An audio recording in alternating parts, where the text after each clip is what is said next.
Blockbuster गाना चुम्मा चुम्मा मूल रूप से रमेश सिप्पी के बाद बड़ी फिल्म राम सीता की समय का हिट के लिए रिकॉर्ड किया गया था। इसमें अमिताभ बच्चन और श्रीदेवी दोहरी भूमिका में थे। जब फिल्म बंद हो गई तो मुकुल आनंद ने इसे गाने को अपनी फिल्म अग्निपथ में इस्तेमाल करने का व्यक्तिगत अनुरोध किया था।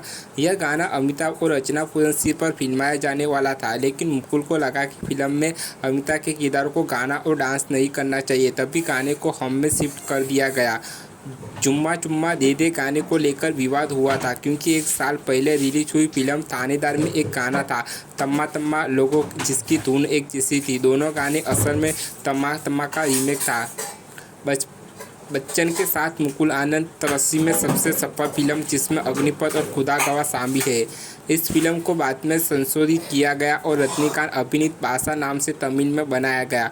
तमिल फिल्म में डैनी का किरदार हिंदी जैसा है और इसे रघुवर राव ने निभाया था। यह फिल्म तमिल में जबरदस्त हिट रही थी।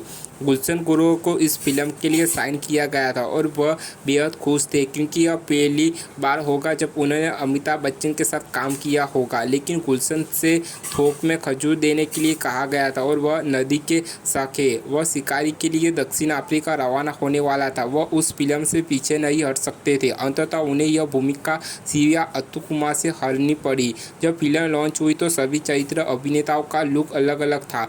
अनुपम पुलिस की वर्दी में थे, डैनी काले कपड़े पहनकर गोदी कर्मचारी बने हुए थे, कादर खान ने एक पठान की पोशाक पहनी हुई थी। हो सकता है कि ये तस्वीरें फिल्म की पब्लिसिटी के लिए हो।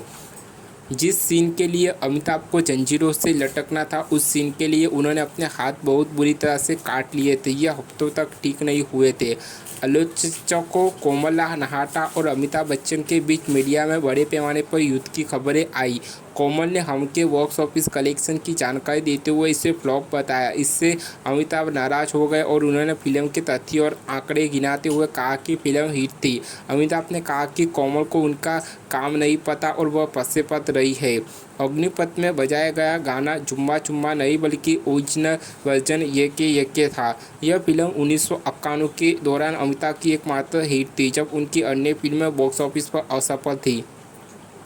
वर्ष 1988 में नीतीश मुकुल आनंद की अलग अलग निर्माताओं के साथ 3 फिल्में अग्निपथ, हम और खुदा गवाह प्रदर्शित हुई थी। साल 1990 में अग्निपथ, 1991 में हम और 1992 में खुदा गवाह रिलीज हुई थी। इन 3 सालों में हर साल एक फिल्म रिलीज हुई और तीनों फिल्मों को संगीतकार लक्ष्मीकांत प्यारेलाल थे और गाने आनंद बख्शी ने लिखे थे। इस फिल्म से बोनी और अनिल कपूर के साथ अमिताभ की समस्या की शुरुआत हुई। बोनी कपूर ने खुलेआम फिल्म की आलोचना की और हम और अमिताभ की अन्य फिल्मों के कलेक्शन को चुनौती दी। उनका तर्क था कि हमें के वास्तविक बॉक्स ऑफिस आंकड़े रिपोर्ट की तुलना में बहुत कम थे।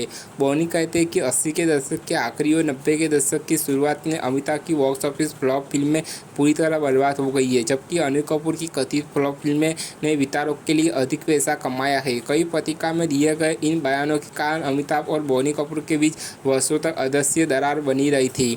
जब अमिताभ कई सालों के बाद हम में अनुपम खेर के बुलाते हैं तो हैरान अनुपम खेर कहते हैं टाइगर जिंदा है। यह पहली बार था जब किसी फिल्म में टाइगर जिंदा है कहा गया था। एक विशेष शॉट के लिए टीम ने सूर्योदय से पहले उठना था, जो शीतकालीन उद्घाटन में था। अमिताभ सुबह 4:30 बजे उठे। शॉट की मंजूरी मिलने तक उन्होंने 3 दिनों तक यही काम किया। फिल्म में प्रिंस का गाना बैड डांस दिखाया गया है। ऐसा प्रतीत होता है कि जब गोविंदा और रजनीकांत नाइट क्लब में शिवा से लड़ते हैं। अन्नू कपूर और अनुपम खेर ने पूरी फिल्म में मैचिंग आउटफिट पहने हुए हैं। अत्तू कपूर ने अपनी समानता बनाए रखने के लिए अपना सिर भी मुड़वा लिया था। अमिताभ मुंबई में फिल्म के वितरक थे। शिल्पा शिरोडकर का सनम मेरे सनम गाने की शूटिंग के दौरान हवाई जहाज के विक से 15 फीट नीचे गिर गई थी। उसके पैर में फ्रैक्चर हो गया था। रिंकू राकेश नाथ ने दावा किया कि माधुरी दीक्षित को फिल्म की पेशकश की गई थी, लेकिन वह अवसर के तारीखें नहीं दे सकी। 1988 में जब गोविंदा ने फिल्म साइन की तो उनके पास पहले से ही 38 फिल्मों का निर्माणी थी। चूँकि यह फिल्म पहली बार था जब उन्हें बच्चन के साथ किसी प्रोजेक्ट की पेशकश की गई थी, इसलिए उन्होंने यह भी नहीं पूछा कि उनकी भूमिका क्या होगी। अमिताभ के पिता का किरदार निभाने वाले दीपक सिक्के असल जिंदगी में उनसे काफ़ी छोटे हैं। ले ले चुम्बा ले ले गाना वास्तविक भीड़ में फिल्माया गया था। वे चुनिए कलाकार नहीं थे। किमी काटाकर ने बाद में शिकायत की कि गाने के दौरान भीड़ में कई लोग उन्हें गलत तरीके से पकड़ रहे हैं। टर्न बदल के बाद गोविंदा ने कई फिल्में साइन की। हालांकि फिल्में ज़्यादा अच्छा प्रदर्शन नहीं कर पाई। उन्हें आभारी होना चाहिए था, लेकिन वह कभी भी आभारी नहीं रहे और ऐसा कभी नहीं हुआ जब आए हो। और ऐसा कुछ सतुष्ट उदाहरण है जो साबित करते हैं कि वह समय को कितना महत्व देते हैं। मुकुल आनंद बनाई थी, जिसका नया अवतार हाल ही में रिलीज हुआ था। हम नामक एक बहुत बड़ी फिल्म की शूटिंग कर रहे थे। स्थान लोकप्रिय बंगाला था, जिसका उपयोग शूटिंग के लिए किया जाता था।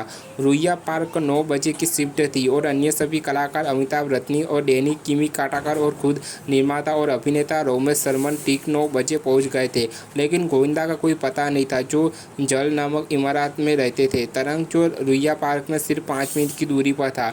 अमिताभ कुर्सी पर बैठे रहे, मुझसे बात करते रहे और फिर एक किताब पढ़ते रहे। बाकी सभी इंतजार करते रहे, लेकिन गोविंदा का कोई पता नहीं था।